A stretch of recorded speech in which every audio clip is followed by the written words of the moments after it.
Magandang araw po, welcome po sa aking channel, Nov9 TV.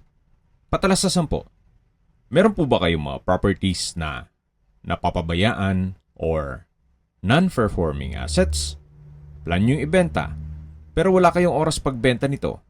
Kung ito'y pagkakatiwala nyo po sa amin, tawag lang po kayo sa aking numero, usap po tayo, gawan ko po ng video for free. Yes, libre po. Wala po kayong babayaran. Tutulungan pa namin kayong mabenta ang inyong property. Kami na po bala sa marketing, sa boosting, pati po sa paid advertisements, even sa tripping. Hindi na po kayo mapapagod sa pag-entertain ng mga buyers. Kami na po bala sa lahat. Tawag lang po kayo. Nandito po tayo ngayon sa Matabungkay, Lian, Batangas, kung saan meron po tayong bagong video presentation, isang beach house na may swimming pool. Kaya sa mga naghanap po ng isang bahay na pwede rin pong gawing staycation business o private resort para maging income generating, ito na po yung hinahanap nyo. Mula po sa property, papunta dito sa mga beach resort o shoreline, 600 meters lang po ang distance o walking distance. Kung may sasakyan, 3 minutes lang po.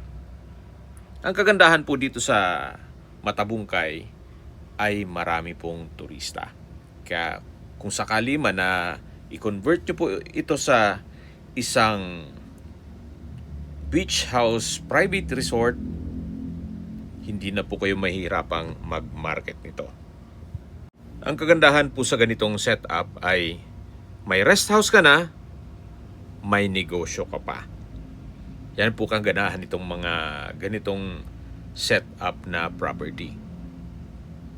Okay, lipat na po tayo dun sa bahay na binebenta. May lot area po ito na 345 square meters. Corner lot at nakabakod na po buong property. Ang floor area naman po ay mga 350 square meters more or less. Nasa mataas na lugar, kaya flood-free area. Along cemented road at wala pa pong ganong mga kapitbahay dito. Meron pong 2-story house na newly renovated. Ito pong garahe ay kakasya ang 4 na SUV. Then meron din pong swimming pool. Gumagana po ang pump and filtration. Ito pong bahay ay meron pong 3 kwarto na meron na rin pong bed frame and mattress at window type aircon. Meron din po siyang enclosed na activity area na may toilet and bath. At ito po yung tinutukoy ko na swimming pool. Bagong gawa po yan, kaya wala naman kayong papamintain dyan. Dun po sa dulo ay may access na papunta sa second floor. Yan pong may mga glass wall. Ayan po yung enclosed na activity area. Yan po yung gate kung saan tayo pumasok. At ito naman po yung main door. Naka-solid wood door. At dito naman po yung living area o salas. Pulido din po ang pagkapintura ng ceiling at wall. May sliding glass windows. Tile flooring. Then meron pong flute type wall panels. Yan po yung hagdan. Mamaya po akyat tayo dyan. Bago natin i-check itong unang kwarto, pakita ko po muna itong maliit na stock room. Yan po yung sliding glass window. At ito naman po yung tinutukoy ko na unang kwarto, na kung saan kung meron man po kayong PWD or senior citizen sa pamilya, itong kwarto na to ang para sa kanila. May bed frame and mattress, window type aircon, 2 sliding glass window, naka-tile flooring at maayos po ang pintura ng ceiling at wall. Balik po ulit tayo dito sa may living area o salas. Yan po yung main door. At meron po itong sliding glass window na may security grill. Ito naman po yung dining area na meron na rin pong 6-seater dining set. Brand new po yan. Meron din pong fluted wall panels. Tile flooring. May sliding glass window. Center lamp. At ito naman po yung toilet and bath. Check po natin. Meron po itong hand wash basin, water closet, tile bathroom wall, bathroom window, at shower enclosure. Yan po ang toilet and bath. Ito po ulit yung dining area at yan naman po yung papunta sa living area. Meron din po palang brand new na refrigerator. Ito naman po yung access door papunta dito sa open kitchen. May kitchen countertop, wall-mounted modular kitchen cabinet, meron din pong pantry. Dito naman po yung powder room. Naka-tile flooring at may water closet. Yan po yung tinutukoy ko na open kitchen at tapat lang po ito ng swimming pool na mayroon pong waterfalls dun sa gitna. Yan naman po yung papunta sa garahe at babalik po ulit tayo dito sa loob. Ito po ulit yung dining area na meron pong dining set, may sliding glass windows, may fluted wall panels, at dito naman po yung living area o salas. Yan po yung main door. At paglabas nyo po dyan, yan po yung garahe. At ito naman po yung hagdan. Ito po yung naka-wooden staircase, wooden handrail at metal railing. Nandito na po tayo sa second floor. Yan po yung papunta sa balkonahe. At ito naman po yung hallway papunta sa mga kwarto.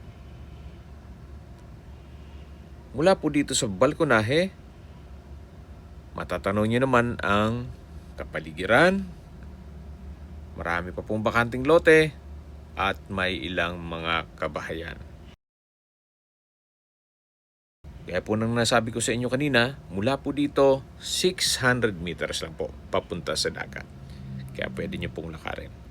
Ito po yung pangalawang kwarto. May bed frame and mattress, window type aircon, sliding glass window with security grill, at may access din po ito sa balkonahe. Karugtong lang po ito nung balkonahe kanina na napwestuhan natin. Ito po yung pangalawang kwarto o second bedroom. Labas po ulit tayo, yan ang hagdan, at ito po yung hallway. Lipat po tayo dito sa third bedroom o pangatlong kwarto. Meron din po itong bed frame and mattress, window type aircon, sliding glass window with security grill, at ito yung naka-tile flooring. Yan po yung third bedroom. Ito naman po yung access door papunta sa balkonahe. Mula naman dito, matatanaw nyo naman yung main gate at garahe. Kahit po dito sa kabilang side ay wala pa pong ganong kapitbahay. Ito naman po yung swimming pool. At mataas na rin po ang concrete fence. Paikot na yan sa buong property. Yan naman po yung activity area. Pasok po muna tayo dito. At ito po yung access door papunta dito sa enclosed activity area na meron pong glass walls and windows na nag-serve as natural sunlight. Kaya napakaliwalas. Naka-tile flooring, then meron din pong center lamp, then fluted wall panels. Kaya kung sakali man po na may okasyon ang inyong guest, pwede po nilang ganapin dito. Meron din pong toilet and bath. Naka-aluminum door, may hand wash basin, water closet, shower, bathroom window, at ito'y naka-tile bathroom wall. Yan po yung common toilet and bath. At lipat po tayo dito sa kabilang side na kung saan meron pa pong malaking spasyo. So, depende na po yan sa inyo kung anong pwedeng gawin nyo dito. Napakalaki pa po nito. At dito naman po ay may malaking kwarto. Pwede pong lagyan ng mga double deck kung sakali man na maraming mga guest para ma-accommodate lahat. Siguro po kahit mga 8 double deck kakasya po doon. Ganun din po dito. Balik po ulit tayo dito sa enclosed area o activity area. Yung sa dulo po ay yung hallway papunta sa mga kwarto. Ito naman po yung access door papunta sa balkonahe na matatanaw din yung garahe, yung main gate at swimming pool. Ito pong balkonahe hanggang sa dulo po ito na may hagdan pababa dun sa swimming pool at papunta sa roof deck na pwede pa pong lagyan ng mga kubo or anything na pwedeng pakinabangan ng inyong magiging guest. Kung sakali man po na gawin nyo itong Airbnb o staycation business or kung malaking pamilya kayo, pwede naman po itong gawing another room. At habang naglilibot po tayo, pag-usapan natin ang distance, location at travel time. Mula po sa beach resorts o sa shoreline, ang distance is 600 meters or ang travel time is 3 minutes. Mula naman po sa Calatagan, Lian Highway, ang distance is 1.5 kilometers at ang travel time is 4 minutes. Mula naman po sa Nasugbu, ang distance is 15 kilometers at ang travel time is 22 minutes. Kompleto na po doon gaya ng public market, groceries, convenience store, remittance center, banks, schools, church at hospital. Yan po yung lagi kong binabanggit sa inyo na dapat nyo i-consider sa paghanap ng property ay yung meron pong malapit na hospital. Hindi ko naman po sinasabing sakitin kayo. Yan naman po for emergency purpose lang naman. At mula naman po sa Tagaytay, ang distance is 57 kilometers at ang travel time is 1 hour and 20 minutes. Kung manggagaling naman po sa Manila, ang distance is 118 kilometers at ang travel time is 3 hours and 3 minutes. Okay, pababa na po tayo dito sa hagdan. At pagbaba naman po natin ay yung swimming pool na po. Na dito naman sa ilalim ng hagdan ay yung pump and filtration. Okay, recap lang po sa mga nag-skip po ng video. Ito pong property ay nasa Matabungkay, Lian, Batangas. Mula po sa dagat, 600 meters lang po ang distance. Ito pong bahay ay wala na po kayong ipapagawa dito, gawa ng newly renovated po ito. May lot area po ito na 345 square meters. Nasa corner lot. May singit ko lang po, nandito po tayo sa shower area at meron din pong banyo. Dito naman po yung pump and filtration at meron pong stock room naman dito. Pwede pong lagyan ng mga tables and chairs. Yan po ulit yung kitchen at dito po yung swimming pool. Okay, sa presyo na po tayo. Binebenta po ito ni owner sa halagang 10 million pesos net. Ibig pong sabihin, si buyer na po ang sasagot sa lahat ng taxes at expenses with regard to documentation. Good deal na rin po ito, gawa ng maayos naman yung bahay at malapit po sa dagat.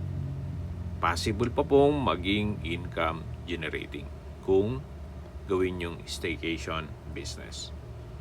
Yan po, kahit po weekdays, marami pong tao dito o maraming turista. Ganun po kalakas ang turismo dito sa Matabungkay, Batangas. Kung sakali pong may mga katanungan po kayo o gusto magpaset ng tripping, kailangan po ahead of time. Gawa ng medyo malayo po tayo sa property. Tawag lang po kayo sa aking numero. At sa mga kababayan mo natin na sa ibang bansa, meron po akong WhatsApp, Viber, Telegram at Signal. Same number lang po, 0917-316-3399. Sa mga nagtatanong naman po ng aming Facebook, meron po aming Facebook page na Nov9TV at Facebook Real Video. Meron din pong TikTok at Instagram. May ibang YouTube channel po kami, the Nov9TV channel, Nov9TV Listings, Nov9TV On The Spot, Nov9TV Updates, at Nov9TV House Rental. Sana po naibigyan nyo ang video presentation. Paki-like and subscribe na lang po sa aking channel para ma-update din po kayo sa aking future listings. Kung sakali po hanap nyo yung mas malaking sukat ng lupa, meron din po kami ibang listings na pwede nyong pagpilian. Huwag po kayong mag-atubiling tumawag sa amin. Then, let us know your budget para malaman namin kung anong property pwede naming ilog sa inyo. Sa lahat pong viewers, subscriber at nagtiwala po sa amin, salamat po sa suporta. Ingat po kayo lagi at yung pamilya. Maraming salamat po.